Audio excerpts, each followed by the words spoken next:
नमस्कार, बहुत बहुत स्वागत है आपका। आप देख रहे हैं दासूत्र और आपके साथ मैं हूं रामकृष्ण गौतम।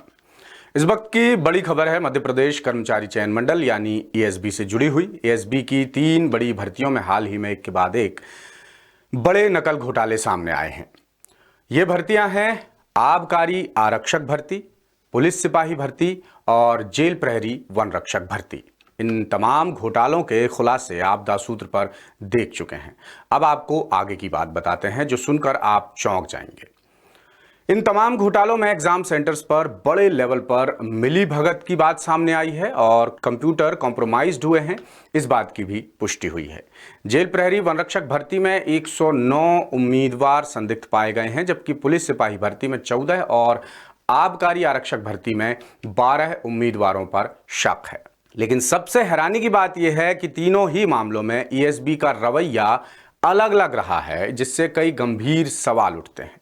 अब ये जो हम बात कह रहे हैं कि एएसबी का रवैया अलग अलग रहा है, वो कैसे रहा है, तो ये सब हम आज की हमारी खास रिपोर्ट में बताने वाले हैं। तो बने रहिएगा मेरे साथ वीडियो के आखिर तक। सबसे अहम पॉइंट यह है कि एएसबी ने कभी भी परीक्षा कराने वाली विवादित कंपनी एपटेक लिमिटेड पर कोई सवाल नहीं उठाए, जबकि पुलिस सिपाही और आबकारी आरक्षक भर्ती में जाहिर तौर पर कंप्यूटर कॉम्प्रोमाइज्ड होने और एग्जाम सेंटर के कर्मचारियों की मिली भगत की पुष्टि खुद एएसबी की जांच में हुई है। और दोनों ही केस में एएसबी ने परीक्षा कराने वाली कंपनी एपटेक लिमिटेड के खिलाफ पुलिस या साइबर सेल में शिकायत नहीं कराई। वो कंपनी है ये जिसका नाम कई राज्यों के भर्ती घोटालों में आ चुका है। कई राज्यों में इसे ब्लैक लिस्ट किया जा चुका है और कुछ राज्यों में इस पर एफआईआर भी दर्ज है।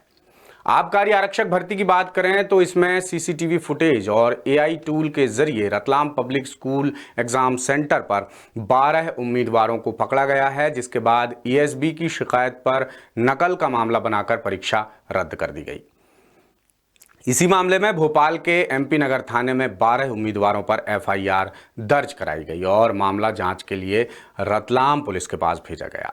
इसी तरह पुलिस सिपाही भर्ती में भोपाल के all saints college of technology exam centre पर भी 12 उम्मीदवार संदिग्ध पाए गए हैं, मगर एएसबी ने एफआईआर दर्ज नहीं कराई। हालांकि साइबर सेल में लिखित शिकायत कर जांच की मांग जरूर की गई है, मगर सवाल ये है कि आबकारी आरक्षक भर्ती की तरह ही सिपाही भर्ती के मामले में संदिग्ध उम्मीदवारों पर एफआईआर दर्ज क्यों नहीं कराई गई।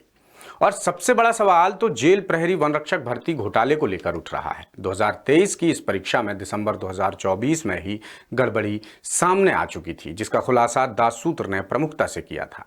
भर्ती में राजा भैया प्रजापति नाम के उम्मीदवार ने 100 में से 101.66 नंबर हासिल किए थे। ये मामला पूरे देश में सुर्खियों में रहा था। इसी मामले में 109 उम्मीदवारों के रिजल्ट होल्ड किए गए थे, उन्हें संदिग्ध मानकर। लेकिन एएसबी ने इस मामले में ना थाने में केस दर्ज कराया, ना ही साइबर सेल में शिकायत की। यानी आबकारी आरक्षक भर्ती में केस हुआ, पुलिस सिपाही भर्ती में सिर्फ साइबर सेल में शिकायत की गई, मगर जेल प्रहरी वन रक्षक भर्ती में कुछ नहीं किया गया। और यही सबसे बड़ा सवाल है। इंदौर से हमारे ब्यूरो चीफ संजय गुप्ता की खास रिपोर्ट। लेटेस्ट,